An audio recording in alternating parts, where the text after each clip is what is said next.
Bismillahirrahmanirrahim. Allahumma shalli ala sayyidina Muhammad.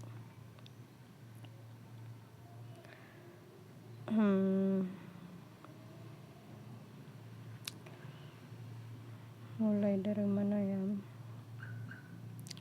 Mungkin yang satu kasus ini kebetulan sih udah pernah baca, tapi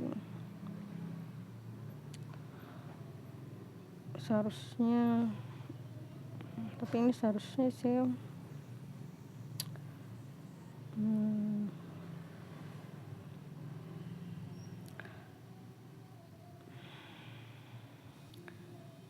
nggak apa-apa. Mungkin kalau terjadi kesalahan lagi akan saya revisi ke depannya ya. Saya hanya mengambil dari hal-hal dasar yang saya pahami dari Al-Quran. Meskipun konfliknya, saya nggak tahu sejauh mana konfliknya beredar. Saya hanya akan menjelaskan dari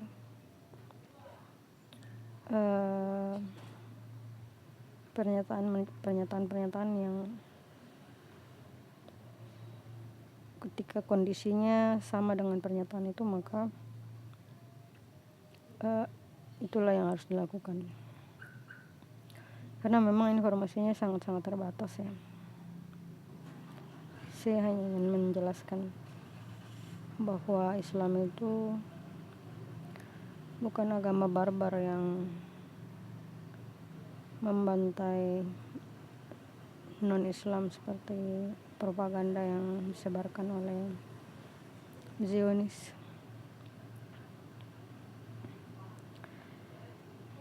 dan ya kawan-kawannya.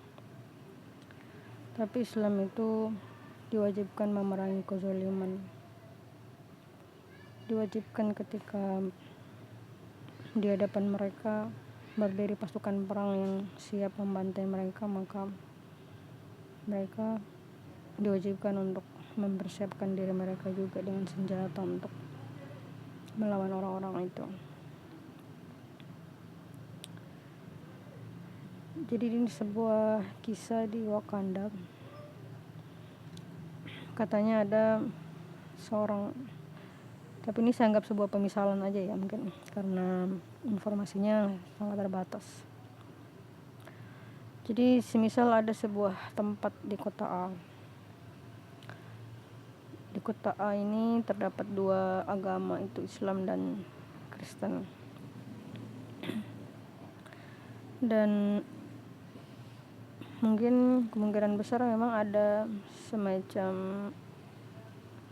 fitnah atau isu yang menyebar di antara keduanya ya, sehingga percekcokan atau perkelahian mungkin awalnya mulut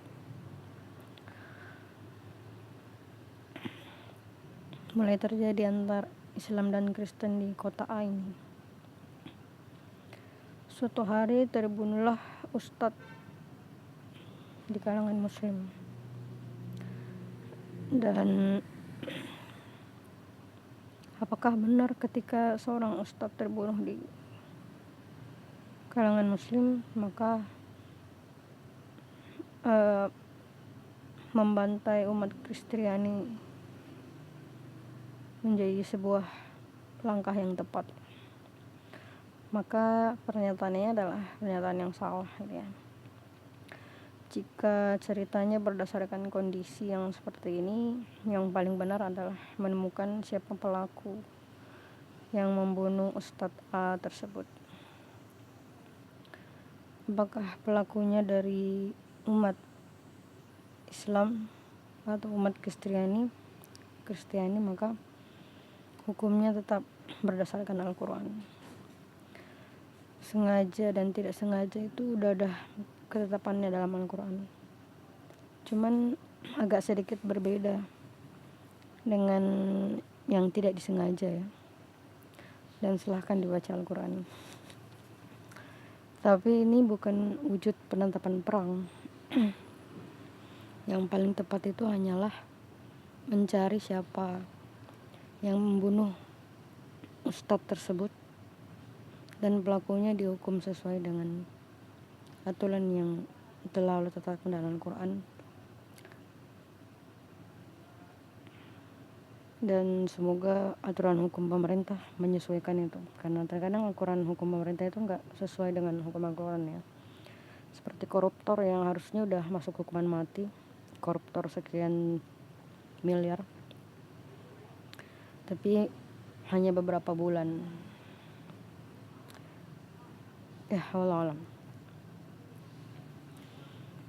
Jadi bukan penetapan perang ya kalau misalnya kasusnya seperti ini. Penetapan perang itu, ini yang saya pahami, tapi silahkan bertanya kepada ustadz-ustadz lain yang paham tentang kenapa Islam berperang ya. Yang jelas pada kasus seperti ini kewajiban perang itu belum turun gitu. Yang utama itu adalah memerangi kezalimannya. Maka memerangi kezaliman dengan keadilan yang tepat itulah yang dibenarkan Allah dalam Al-Quran. Ketika seseorang pihak Islam terbunuh, maka pelakunya harus dicari tahu dulu. Setelah bukti-bukti terkumpul, barulah dilakukan sesuai hukum-hukum Islam, hukum-hukum yang telah Allah tetapkan dalam Al-Quran. Bukan penetapan perang melawan dan kemudian membantai umat Kristiani, bukan ya. Yang benar adalah mencari siapa pembunuhnya dan melakukannya sesuai dengan hukum yang telah Allah tetapkan dalam Al-Quran. Sama sekali tidak kemudian mengangkat senjata dan secara membabi buta membantai umat Kristiani, sama sekali bukan. Itu bukan aturan yang telah Allah tetapkan dalam Al-Quran. Aturan yang telah Allah tetapkan dalam Al-Quran untuk kasus pembunuhan itu sudah jelas sudah ada, dan itu tidak menetapkan hukum perang meskipun terjadi percekcokan mulut antar kedua belah pihak. Yang benar itu adalah mencari siapa pembunuhnya dan mencari penyelesaian tentang percekcokan yang terjadi. Karena debat atau diskusi dalam Islam itu sangat dilarang berujung dengan pembantaian atau pembunuhan satu sama lain. Karena Allah jelas melarang untuk mencaci Tuhan orang lain.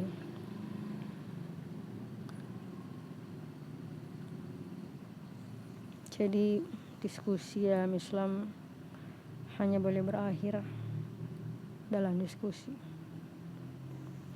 Apakah mereka menerima hikmah dari diskusi itu atau tidak, itu adalah pilihan mereka.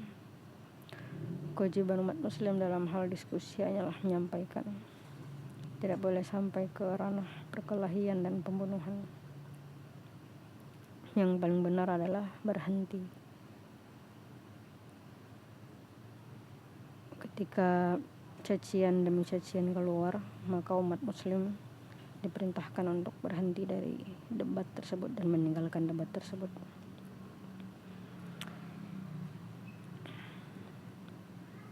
Karena umat muslim sendiri dilarang untuk mencaci Tuhan orang lain. Tapi ya wallahu alam. Yang jelas ketika koruptor di Wakanda sendiri masih melanggar hukum-hukum Al-Quran, maka sejatinya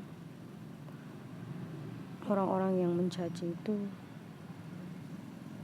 tidak lebih hina daripada umat muslim yang enggan memerangi kezaliman dan menegakkan Al-Quran. Maka sejatinya umat muslim di Wakanda, apakah kalian sadar ataupun kalian tidak sadar, ketika kalian mendiamkan kezaliman terjadi di negeri Wakanda, koruptor tidak dihukum sesuai hukum Al-Quran, kiai yang melakukan perzinahan dengan para santrinya tidak dihukum rajam sesuai hukum Al-Quran. Kalian yang mengetahui ini tidak mau bersatu untuk menegakkan hukum Al-Quran, maka sejatinya status kalian lebih hina daripada orang-orang yang melakukan caci maki. Karena keengganan kita untuk bersatu dan menegakkan Al-Quran. Dan keengganan inilah yang akan memicu keburukan demi keburukan yang terus terjadi pada diri kita di bumi ini. Karena diri kita sendirilah yang enggan untuk bersatu dan menegakkan Al-Quran. Dan diri kita sendirilah yang memilih untuk terpecah belah dan mendiamkan kezaliman, mendiamkan aturan-aturan yang telah Allah tetapkan tidak dilaksanakan dengan tepat, tidak dilaksanakan sesuai dengan apa yang Allah perintahkan dalam Al-Quran. Wallahu a'lam.